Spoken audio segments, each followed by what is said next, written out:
اعوذ باللہ من الشیطان الرجیم، بسم اللہ الرحمن الرحیم۔ میرا نام سہیل خرم فاروقی ہے اور آپ دیکھ رہے ہیں ہمارا یوٹیوب چینل ہمارے مسائل اور ان کا انقلابی حل۔ میرا آج کا پروگرام نمبر 35 ہے، اسلام صفائی اور انسانیت کے نام کے اوپر ہے کہ ہم نے یہ دیکھنا ہے کہ ہم مسلمان ہیں الحمدللہ، تو ہمارا مذہب صفائی کا کتنا حکم دیتا ہے اور انسانیت کے لیے صفائی کتنی ضروری ہے۔ تو یہ دیکھیں آپ کہ اللہ پاک نے کتنا پیارا مذہب بنایا ہے کہ ہماری عبادت نہیں ہوتی جب تک ہم وضو نہ کریں۔ وضو نہ کریں تو ہماری عبادت نہیں ہوگی۔ بہت ساری حالتوں کے اندر صفائی اور نہانا فرض قرار دیا ہے اللہ پاک نے۔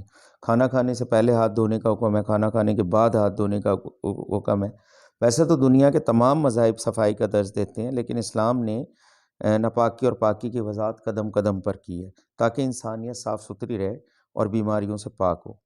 آج اسپین کے اندر کوئی مسجد نہیں، مسلمان نہیں، لیکن مسلمانوں نے وہاں 700 سال حکومت کی ہے۔ آج بھی جو اسپینش لوگ ہیں وہ مسلمانوں کی یاد کے اندر انہوں نے وہ پہلا جو انڈر گراؤنڈ سیوریج سسٹم تھا وہ مسلمانوں نے یورپ جا کے بنایا۔ اسپین کیونکہ یورپ میں ہے اور مسلمانوں نے بنایا، 700 سال حکومت جب کی انہوں نے، اور انڈر گراؤنڈ پانی کی لائنیں موجود ہیں، فوارے موجود ہیں جو انہوں نے آج بھی محفوظ رکھے ہوئے ہیں، کیونکہ یورپ وغیرہ صفائی کے اتنے آشنا نہیں تھے۔ یہ ٹوائلٹ جو ہے اس کا مسلمانوں نے ہی بتایا کہ کس طریقے سے صفائی ستھرائی، اور یہاں تک کہ پوری دنیا کے اندر جو ہم پانی سے صفائی کرتے ہیں ٹوائلٹ کے اندر، تو مسلم شاور کے نام سے ہی مشہور ہو گیا۔ آج بھی یورپ کے اندر ٹیشو پیپر یوز کرتے ہیں اور بے تحاشا بیماریاں پیدا ہوتی ہیں جس کی وجہ سے، کیونکہ وہاں پہ اس چیز کو صفائی سمجھا ہی نہیں جاتا۔ تو اسی طرح فرانس کے اندر لوگوں کو عادت ہی نہیں تھی کوئی ٹوائلٹ میں جانے کی، اس کی وہ پینٹوں کے اندر فضلہ کرتے تھے اور وہ پینٹوں کے پیچھے تھیلیاں بناتے تھے مخصوص قسم کی، اور اس کے اندر ہر وقت گندگی پڑی رہتی تھی اور بدبوئیں پھیلتی تھی، بیماریاں پھیلتی تھیں۔ اس کے ریئیکشن کے طور پہ پھر وہاں پہ کولون ایجاد ہوئے، وہ ہوئے، اور وہ فرانس جو پیرس جو تھا پھر وہ خوشبوؤں کا شہر مشہور ہو گیا۔ تو اسلام صرف ظاہری پاکیزگی کا درس نہیں دیتا، باطنی پاکیزگی کا بھی درس دیتا ہے کہ جیسے ایک دوسرے کے کام آئیں، فلاحی کام کریں، اپنی اپنی سطح پہ رہ کے انسان کام کر سکتا ہے، یہ بھی انسان کی باطنی صفائی کے لیے ضروری ہے۔ خیرات، زکوٰۃ، صدقات جو ہم نکالتے ہیں اس سے بھی باطنی صفائی ہوتی ہے، لیکن ظاہری صفائی بہت ضروری ہے۔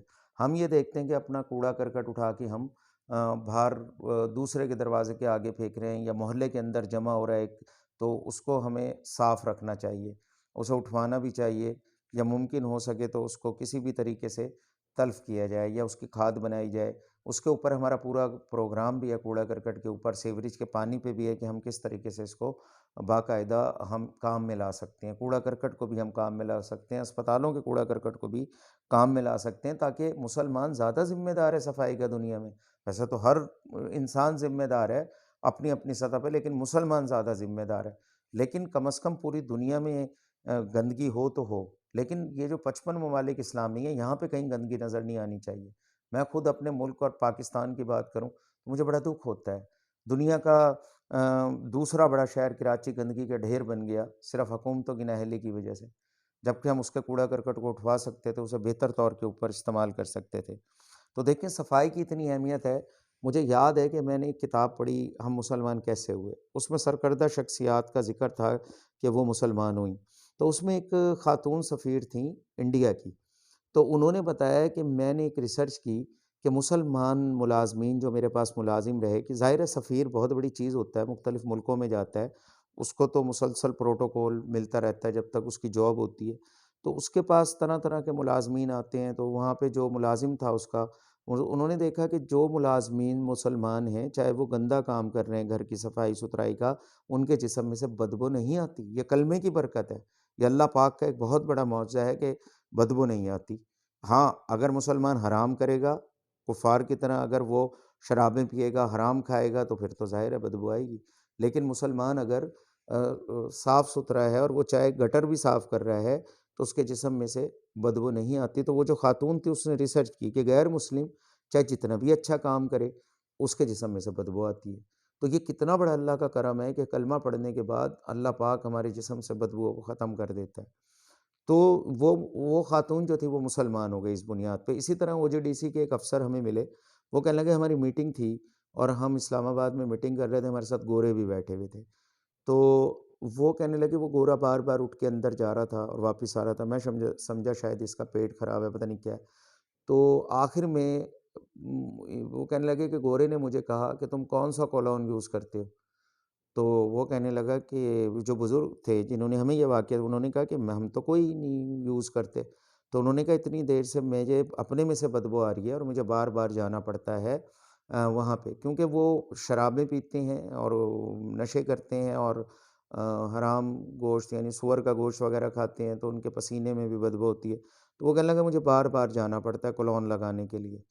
تو وہ انہوں نے یہ واقعہ بتایا. تو یہ اللہ پاک کا کتنا کرم ہے ہمارے پہ. بس آخر میں اتنا ہی کہوں گا، اپنے دل کو صاف رکھیں، اپنے دماغ کو صاف رکھیں، اپنے خیالات کو صاف رکھیں، اپنی پورے جسم کو صاف رکھیں، اپنی جگہ کو صاف رکھیں، اپنے کمرے کو صاف رکھیں، اپنے گھر کو صاف رکھیں، اپنی گلی کو صاف رکھیں، اپنے محلے کو صاف رکھیں، اپنے شہر کو صاف رکھیں، اپنے ملک کو صاف رکھیں، اپنی پوری دنیا کو صاف رکھیں، پوری کائنات کو صاف رکھیں، اپنے ماحول کو صاف رکھیں، کیونکہ صفائی ہی ایمان ہے اور صفائی نصف ایمان ہے. کیونکہ یہ مشکوٰۃ شریف کی مشہور حدیث ہے کہ صفائی نصف ایمان ہے یا صفائی ہی ایمان ہے. اسی طرح بے تحاشا حدیث قرآن پاک اور اس کے مطابق موجود ہیں وہاں پر. آپ کا خیر اندیش سہیل خرم فاروقی. میرا نمبر ہے 030174974738. آپ کا بہت شکریہ. اللہ حافظ.